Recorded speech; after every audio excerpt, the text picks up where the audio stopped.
আসসালামু আলাইকুম সুপ্রিয় দাখিল 2027 বর্ষের শিক্ষার্থীরা, আজকে তোমাদের জন্য গণিত একটি ফাইনাল সাজেশন নিয়ে এসেছি। অর্থাৎ আজকের এই সাজেশনটি যে স্টুডেন্ট ভালো করে ফলো করবে এবং এই অনুযায়ী সে পরীক্ষার প্রস্তুতি নেবে, সে কিন্তু ভাইয়া টেস্ট এবং ফাইনাল অর্থাৎ টেস্ট পরীক্ষা এবং বোর্ড পরীক্ষায় 100% কমন পাবে। তাতে কিন্তু বিন্দু মাত্র সন্দেহ আমরা করতে পারি না। কারণটা হচ্ছে আজকে তোমাদের জন্য সাজেশনটা এমনভাবে আমি সাজিয়েছি, এর বাহির থেকে তোমাদের প্রশ্ন আসার কল্পনাও করা যায় না। তার মানে কি, আজকের এই সাজেশনটি তোমাদের জন্য অত্যন্ত ইম্পর্টেন্ট হতে যাচ্ছে। তো আমি প্রত্যেকটা স্টুডেন্টকে বলবো, যারা ভিডিওটা দেখা শুরু করেছো, তোমরা যদি আমাদের ইউটিউব চ্যানেলে নতুন হয়ে থাকো, অবশ্যই প্রতিদিন এবং সাজেশন এবং ক্লাস পেতে আমাদের ইউটিউব চ্যানেলটিতে একটি লাইক দিয়ে চ্যানেলটি সাবস্ক্রাইব করে পাশে থাকবে। এবং যারা ফেসবুক পেজে ভিডিওটি দেখতেছে, অবশ্যই আমাদের ফেসবুক পেজটি ফলো করে দিবে। তো আর একটা কথা বলে রাখি, আমাদের ইউটিউব চ্যানেল ইতিমধ্যে সকল সাবজেক্টের একটি সাজেশন বের করেছে। তো তোমরা যারা সাজেশনটি নিতে চাচ্ছ, ঠিক আছে, শুভেচ্ছা মূল্য মাত্র 210 টাকা নিচ্ছি। বিকাশ অথবা নগদে টাকাটা সেন্ড মানি করে লাস্টের 4টা ডিজিট আমাদেরকে হোয়াটসঅ্যাপে জানালেই সাজেশনটি তোমাদেরকে পিডিএফ আকারে পাঠিয়ে দেওয়া হবে। আশা করি বুঝতে পেরেছ। তো দেখো, আমি আর কথা দীর্ঘ করতে চাচ্ছি না। তো ফার্স্ট তোমাদেরকে বুঝতে হবে যে তোমাদের যে গণিত পরীক্ষাটা হবে, এটার মধ্যে টোটাল মার্ক হচ্ছে 100 নাম্বার। দেখো, টোটাল 100 নাম্বারের একটা পরীক্ষা হবে তোমাদের। তো 100 নাম্বারের মধ্যে 100 নাম্বার তোমাদেরকে তো পেতে হবে। তার জন্য যে কাজটা করতে হবে, আমি প্রথমে মানমণ্ডনটা বলি, তারপরে তোমাদেরকে বলবো কি পড়তে হবে। দেখো, সৃজনশীলে থাকবে হচ্ছে 50 নাম্বার, ঠিক আছে। অর্থাৎ তোমাদের পরীক্ষাতে টোটাল সৃজনশীল প্রশ্ন দেওয়া থাকবে 8টা, তার মধ্যে 5টার আনসার করতে হবে। 5টার জন্য পাচ্ছ হচ্ছে 50 নাম্বার। সংক্ষিপ্ত প্রশ্ন থাকবে হচ্ছে 20 নাম্বার। পরীক্ষাতে দেওয়া থাকবে টোটাল কয়টা? পরীক্ষাতে টোটাল সংক্ষিপ্ত প্রশ্ন আমি তোমাদেরকে বলতেছি। দেখো, তোমাদের পরীক্ষাতে টোটাল সৃজনশীল প্রশ্ন দেওয়া থাকবে 8টা, তার মধ্যে 5টি লিখতে হবে, এখানে পাচ্ছ 50 নাম্বার। তারপরে সংক্ষিপ্ত প্রশ্ন থাকবে হচ্ছে 15টা, তার মধ্যে 10টি আনসার করতে হবে, এখানে পাবে 10টার জন্য 20 নাম্বার পাবে, মানে এক একটার জন্য পাবে হচ্ছে 2 নাম্বার করে। তারপরে দেখো এমসিকিউ মানে মাল্টিপল চয়েস কোয়েশন বা বহু নির্বাচনী বা নৈবিত্তিক যেটাকে বলে, তোমাদের পরীক্ষাতে দেওয়া থাকবে টোটাল 30টা, তোমাকে 30টায় আনসার করতে হবে, ঠিক আছে। তো 30টা কোন জায়গা থেকে আসবে সেটা আমি তোমাদেরকে বলি। এই 30টা এমসিকিউ, অর্থাৎ তোমাদের যে এমসিকিউগুলো থাকবে, এমসিকিউগুলো জ্যামিতি থেকে থাকবে, মানে বীজগণিত থেকে থাকবে 11 থেকে 14টা তুমি বীজগণিত থেকে পাবে এমসিকিউ, ঠিক আছে। এবং জ্যামিতি থেকে থাকবে হচ্ছে 10 থেকে 13টা, এবং ত্রিকোণমিতি প্লাস পরিমিতি থেকে থাকতে হচ্ছে 5 থেকে 6টা, ঠিক আছে। তো এই বিষয়গুলো যদি তোমরা ভালো করে পড়ো, অর্থাৎ এইগুলো যদি পড়ো, ইনশাল্লাহ এগুলো থেকে তোমরা কিন্তু এমসিকিউ কমন পাবে। তো আমি এখানে দেখো তোমাদের জন্য একটা চক তৈরি করছি। চকটা কেন তৈরি করছি? তোমাদের পরীক্ষাতে কিন্তু টোটাল যে প্রশ্ন, অর্থাৎ ক বিভাগ থাকবে একটা, খ বিভাগ থাকবে, গ বিভাগ থাকবে, ঘ বিভাগ থাকবে। তো ক বিভাগ, অর্থাৎ ক বিভাগ মূলত হচ্ছে তোমাদের যে জ্যামিতি অংশ, মানে দুঃখিত বীজগণিত অংশ, যেটা তোমাদের পরীক্ষাতে টোটাল ক বিভাগ থেকে 2টি দেওয়া থাকবে, তার মধ্যে একটি বাধ্যতামূলক তোমাকে পরীক্ষাতে লিখতে হবে। যদি না লিখো সেক্ষেত্রে নাম্বার পাবা না। তার মানে কি, বাধ্যতামূলক তোমাকে একটা লিখতে হবে। পরীক্ষাতে 2টা দেওয়া থাকবে, একটি লিখতে হবে। খ বিভাগে তোমাদের পরীক্ষাতে 2টা দেওয়া থাকবে, একটি লিখতেই হবে। গ বিভাগেও সেম 2টা দেওয়া থাকবে, একটি লিখতে হবে। ঘ বিভাগেও সেম 2টি দেওয়া থাকবে, একটি লিখতে হবে। আমি তো প্রথমেই বললাম যে তোমাদের পরীক্ষাতে টোটাল সৃজনশীল প্রশ্ন 8টি দেওয়া থাকবে, তার মধ্যে 5টি আনসার করতে হবে। এখন গণিত দেখি, 1টা 2টা 3টা 4টা। তো তোমরা বলবা তো এখানে তো 4টা হয়েছে, আরেকটা কোথায় গেল? তো আরেকটা হয় দেখো, ইচ্ছা, অর্থাৎ তুমি ইচ্ছা মতো খুব ভালো করে বোঝার চেষ্টা করো।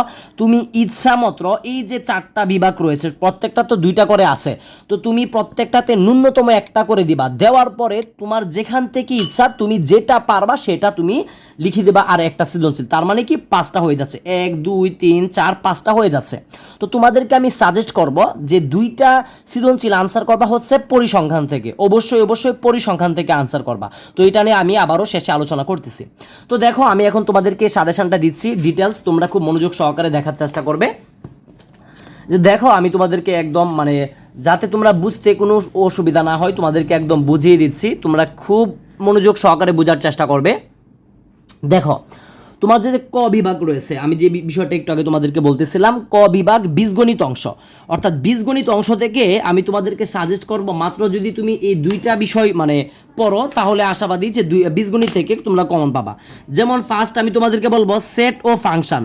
সেট ও ফাংশন এটা খুব ভালো করে পড়বা। সেট ও ফাংশন, এটা আমি 30টা দিলাম, সেট ও ফাংশন। এবং 2 নম্বরে দিচ্ছে হচ্ছে ঠিক আছে, সূচক ও লগারিদম, ঠিক আছে, সূচক ও লগারিদম, অর্থাৎ এটি যদি পড়ো, এই দুইটা যদি পড়ো ইনশাল্লাহ, এই দুইটা পড়লে আমি আশাবাদী যে দুইটা থেকে তোমরা একটা সৃজনশীল কম হলেও কমন পাবে, একটা সৃজনশীল কম হলেও কমন পাবে। এখন যদি বলো না আমাকে দুইটা সৃজনশীলে কমন পেতে হবে, সেই ক্ষেত্রে আমি তোমাদেরকে বলবো ঠিক আছে বীজগণিতিক রাশিটাও একটু দেখে ফেলো, বীজগণিতিক রাশিটাও একটু দেখে ফেলবা।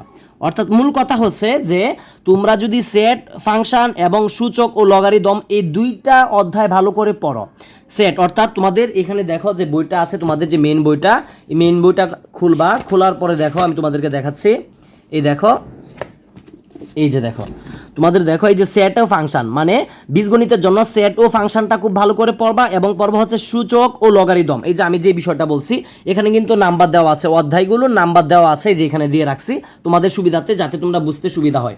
তো দেখো আমি যেটা বলতেছি, অর্থাৎ সেট, ফাংশন এবং সূচক ও লগারিদম এই দুইটা অধ্যায় পড়লে মিনিমাম একটা তুমি কমন পাবা। অর্থাৎ তোমাদের পরীক্ষাতে যে শর্তটা আছে, শর্তটা তুমি একটু যদি দেখো, এই যে তোমার শর্ত যে বাধ্যতামূলক একটা তোমাকে দিতে হবে ক বিভাগ থেকে, মানে বীজগণিত থেকে, তো বাধ্যতামূলকটা তুমি দিতে পারতেছো, কিন্তু দেখো তোমার কিন্তু হয়ে যাচ্ছে।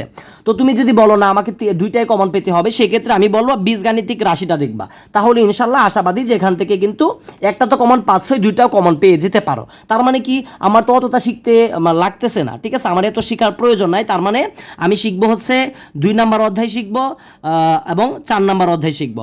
2 নাম্বার এবং 4 নাম্বার অধ্যায়টা খুব ভালো করে শিখবো, যার এই দুইটা শিখা হবে তারপর আমি বলবো 3 নাম্বার অর্ডারটাও তোমরা দেখে নিও, ঠিক আছে।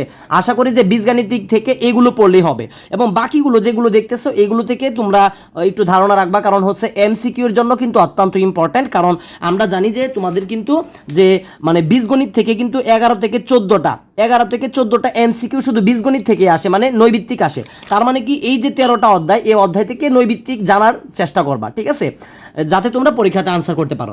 তারপরে দেখো খ বিভাগ অর্থাৎ জ্যামিতি, অর্থাৎ খুবই ইম্পর্ট্যান্ট একটা বিষয় হচ্ছে জ্যামিতি।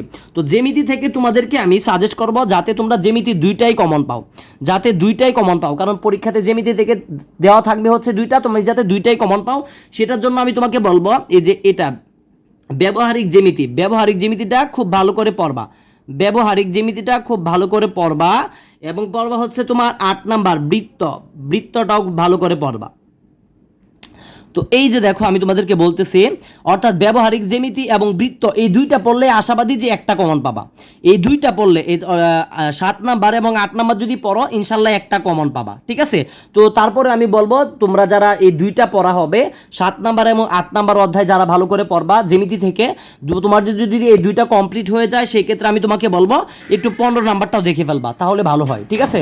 মানে তোমরা একদম টেনশন ফ্রি থাকতে পারো। তবে এটা শিওর যে 7 নাম্বার এবং 8 নাম্বার পড়লে তুমি একটা সৃজনশীল কমন পাবা, মানে তোমার যেটা বাধ্যতামূলক তোমার যেটা ছিল যে খ বিভাগ থেকে জ্যামিতি থেকে একটি দিতেই হবে, তো একটি তুমি কিন্তু পেয়ে যাচ্ছ অলরেডি। আমরা দুইটা সৃজনশীল কিন্তু মানে কমপ্লিট, মানে 20 নাম্বার অলরেডি আমাদের সৃজনশীল 50-এর মধ্যে কমপ্লিট হয়ে গেছে। আচ্ছা, তো তার পরবর্তীতে যে আমরা চলে যাচ্ছি, দেখো তোমাদের যে থাকবে হচ্ছে ত্রিকোণমিতি, ঠিক আছে, ত্রিকোণমিতি থাকবে তোমাদের পরীক্ষাতে। তো ত্রিকোণমিতি থেকে মাত্র এখানে দেখতে পাচ্ছ কয়টা ত্রিকোণমিতি থেকে তোমাদের পরীক্ষাতে মানে অধ্যায় হচ্ছে কয়টা ত্রিকোণমিতি অর্থাৎ গ বিভাগ যেটা থাকবে তোমাদের পরীক্ষাতে, অর্থাৎ এই ত্রিকোণমিতি 9ম অধ্যায়, 10ম অধ্যায় এবং 16তম অধ্যায়, এটি হচ্ছে তোমাদের ত্রিকোণমিতি। তো এখান থেকে আমি বলবো যে 9ম অধ্যায়টা সব থেকে ইম্পর্ট্যান্ট, এটা পড়লে ইনশাল্লাহ একটা সৃজনশীল আসার সম্ভাবনা সব থেকে বেশি। তার মানে কি এটা পড়বা একদম কমপ্লিট করবা এটা পড়ে। তো তোমার যদি এটা পড়া কমপ্লিট হয়ে যায় সেই ক্ষেত্রে আমি তোমাদেরকে বলবো অবশ্যই যদি এই 9 নাম্বারটা পড়ো, আমি আশাবাদী যে 9 নাম্বার থেকে একটা তুমি কমন পাবা। তারপরে বলবো এটা যদি কমপ্লিট করে ফেলো পরীক্ষার আগে সেক্ষেত্রে তুমি পরিমিতিটাও দেখে ফেলবা, এখান থেকেও শিখে রাখা ভালো, ঠিক আছে, এখান থেকে পড়বা যাতে তুমি দুইটাই কমন পেতে পারো। তো আশা করি যে এটাও তোমরা খুব ভালো করে বুঝতে পারতেছো। তবে আমার কথা হচ্ছে যে 1 নাম্বারটা যদি কোনো স্টুডেন্ট ভালো করে শিখে সেই ক্ষেত্রে সে একটা সৃজনশীল ত্রিকোণমিতি থেকে কমন পাবে, অর্থাৎ তোমার শর্ত পূরণ হচ্ছে। আমি তোমাদেরকে দেখাচ্ছি, তোমার কিন্তু শর্ত পূরণ হচ্ছে, গ বিভাগ থেকে 2টা দেওয়া থাকবে পরীক্ষাতে, একটি লিখবা, তোমার শর্ত পূরণ হচ্ছে। অলরেডি আমরা 3টা সৃজনশীল তোমাদেরকে একদম কমন করে দিলাম কোন জায়গা থেকে থাকবে। তারপরে দেখো গ বিভাগ অর্থাৎ 2টি দেওয়া থাকবে, একটি আনসার করতে হবে। তো এই গ বিভাগটা তো তোমাদের মানে বলতে পারো এটা হচ্ছে তোমাদের জন্য একটা বোনাস বা আশীর্বাদ বলতে পারো, একটা সহজ অধ্যায়, মাত্র একটা অধ্যায়, পরিসংখ্যান মাত্র একটা অধ্যায়। এই একটা অধ্যায় যদি কোনো স্টুডেন্ট পড়ে সে পরীক্ষাতে 2টা সৃজনশীল কমন পাচ্ছে। কিভাবে আমি তোমাদেরকে বলতেছি, মনে করো যে এখানে তোমাদের জন্য আমি স্টার দিতেছি, দেখো এই যে তোমাদের জন্য একটা, এটা যদি কোনো স্টুডেন্ট পড়ে, অর্থাৎ আমি তোমাদেরকে বলবো এই যে এটা কিন্তু ঘ বিভাগ, তো পরিসংখ্যান থেকে এই পরিসংখ্যানটা যদি তুমি ভালো করে পড়ো, আমি তোমাকে বলবো পরীক্ষাতে যেহেতু 2টা সৃজনশীল দেওয়া থাকবে, তার মধ্যে তুমি 2টাই অ্যান্সার করবা, ঠিক আছে? তুমি 2টাই অ্যান্সার করবা, 2টা দেওয়া থাকবে, 2টাই অ্যান্সার করবা। এখন অনেকে বলবা যে পরিসংখ্যান থেকে করলে তো সহজ হয়ে যায়, আমি বলবো সহজ থাক, তারপরে 2টা করো, তোমাকে নাম্বার পেতে হবে। তার মানে তুমি যদি পরিসংখ্যান থেকে ভালো ভালো করে পড়ো, পরীক্ষাতে 2টা দেওয়া থাকবে, তুমি 2টাই অ্যান্সার করতে পারবা, ঠিক আছে? আর এই পরিসংখ্যানটা যদি ভালো করে পড়ো, এখান থেকে তুমি 2টা এমসিকিউ কমন পাচ্ছ, কম হলেও একটা সংক্ষিপ্ত প্রশ্ন কমন পাচ্ছ। তার মানে কি, তুমি এই পরিসংখ্যানটা যদি ভালো করে পড়ো, সেক্ষেত্রে তুমি পরীক্ষাতে কিন্তু অনায়াসে 24 নাম্বার কমপ্লিট, মানে সরাসরি 24 নাম্বার, 100 নাম্বারের মধ্যে 24 নাম্বার তোমার থাকবেই পরীক্ষাতে, শুধু পরিসংখ্যান থেকে। তার মানে তো বুঝতেই পারতেছো এই যে পরিসংখ্যান, এই অধ্যায়টা কতটুকু ইম্পর্টেন্ট একটা অধ্যায়। এটা তুমি যত পড়তে পারো, কারণ 33-এ হচ্ছে 5, তার মধ্যে তুমি 24 নাম্বার শুধু এটা পড়ে পাচ্ছ একটা অধ্যায় পড়ে, যেখানে অন্যান্য সাবজেক্টগুলো তোমাদের ত্রিকোণমিতি 3টা অধ্যায় আছে, তার মধ্যে 2টা পড়তে হচ্ছে, ঠিক আছে? জ্যামিতি তোমাদেরকে 3টা পড়তে হচ্ছে, বীজগণিত তোমাদেরকে আমি এখানে 3টা একদম ফাইনাল করে দিয়েছি, ঠিক আছে?